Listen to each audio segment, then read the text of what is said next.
Hello, my name is Sophie. Welcome to today's Vlogmas video. I was going to say this week. My battery light's already flashing and we're 12 seconds in.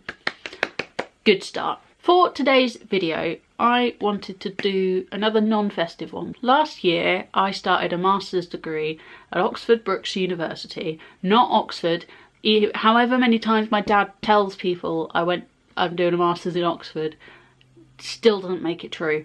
At Oxford Brookes University doing digital media production, and it might be the biggest regret of my life. I've been fairly vocal about how I think the course was really badly organised. I don't think it's a master's level course, but I'll get to it. So today I'm going to talk about why I regret doing my master's. I think this might be useful for anyone considering doing a master's degree. Context as to why I picked a master's. When I was going into my last year of my undergraduate degree, I studied multimedia journalism at Solent University in Southampton, which opposite to the master's was probably the best decision I've ever made in my life. However, I decided very early on in my first year that I didn't want to be a news journalist. So I decided I wanted to do some sort of further degree so that my highest qualification wouldn't be in journalism, because I didn't want to be a journalist. Simple as that. As I went into my third year of my undergraduate, I very quickly went off the idea of a master's because I was so tired of education. So I decided not to go for a master's, and it was kind of, I was ready to work. I was ready to get a job, start learning new things in a new industry and throw myself in head first. But what happened was I spent a year applying for what I reckon is over 100 jobs and either never hearing back or getting rejected from them. But it was a massive, massive hit on my self-esteem. I often described it as soul destroying, and it really is, because even though I had a very high 2-1 in a degree I was good at, like I'm not very good at saying that, like singing my own praises, but I did well and I do have good skills in what I trained for. But being rejected from or ignored by that many jobs is just, it messes with your head, and you start to think, or I started to think, maybe I'm not any good. I got into the mindset where I thought I just need someone to give me a chance, and I thought that I needed someone to take a chance on me because I was someone who couldn't. Like there was an element of risk in hiring me, and that's the point I got to. And objectively, especially looking back now, I know that isn't the case. But that's where I got to because I've been rejected so many times that I thought, well, I don't have any skills, I just need someone to take a risk. Having such an uncertain future was terrifying for me. It was really bad for my mental health. Obviously, I'm not blaming anyone for that. It's just how life went.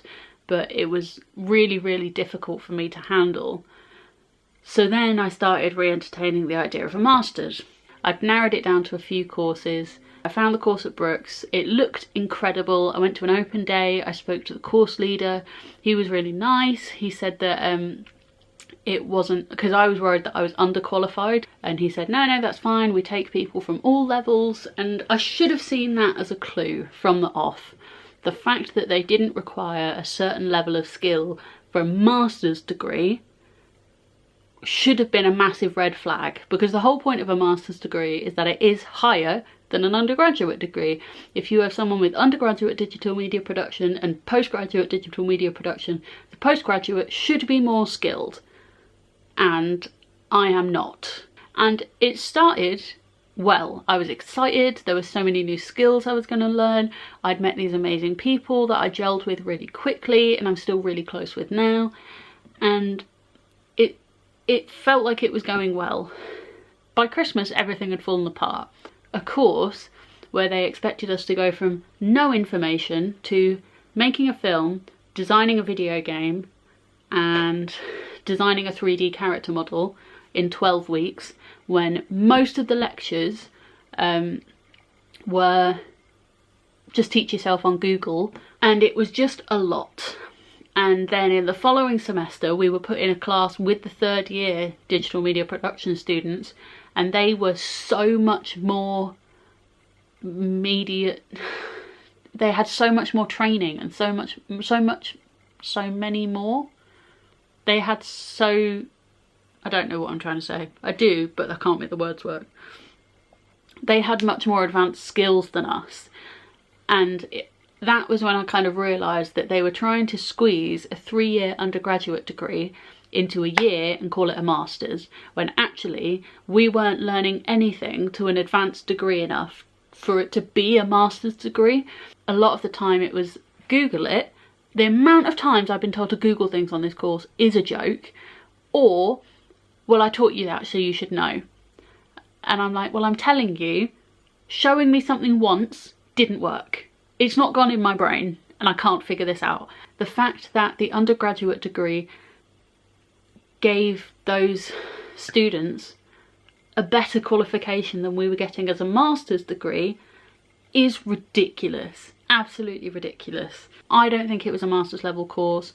In hindsight, I don't think it was the course for me, and I think there is a lot that can be done to redesign the course to make it a good master's course. I think the main thing that I would say to anyone who is considering further education is that do it because you want to advance your skills and you're really passionate about it, not because you can't get a job.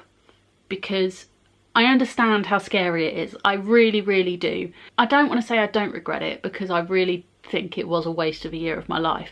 But at the time, I needed to have the security of knowing what I would be doing for the next year. So from that point of view, it was great. But professionally, it's not advanced me anywhere. I'm still sat here without a media job. Financially, I now have over 50 grand of student debt. My biggest piece of advice is to do it because you really care and really do the research. Ask the questions that make sure that the course is going to get you to the level you want to be. Figure out where you want to be in a year, what you think the masters could give to you. If it's, obviously media is what I know, so it's what I can give advice in, but looking at specific modules, it's like, right, okay, well I have this skill level and I want to be at this skill level, and making sure you talk to the right people to check that that's where you will be, because you don't want to start here and have other people that are starting here, as in further back, and end up making something that is here, because there was no point in you doing that. The whole point is that you want to advance your skills and have a master's level qualification. Like, you're meant to, the word is master, you're meant to be someone who is incredibly skilled in that field. This video is probably going to be another longer one because I've been talking for a while, but thank you for watching. I hope this has helped someone and it's not just come across like me complaining, because everything that has happened in this last year and a half is entirely my fault, and it was my decision and I take responsibility for that. But I can still acknowledge that I made a bad decision and regret that decision. Cool. Sorry if it's a bit different. Thanks for watching. I'll see you tomorrow for another Vlogmas video. Bye!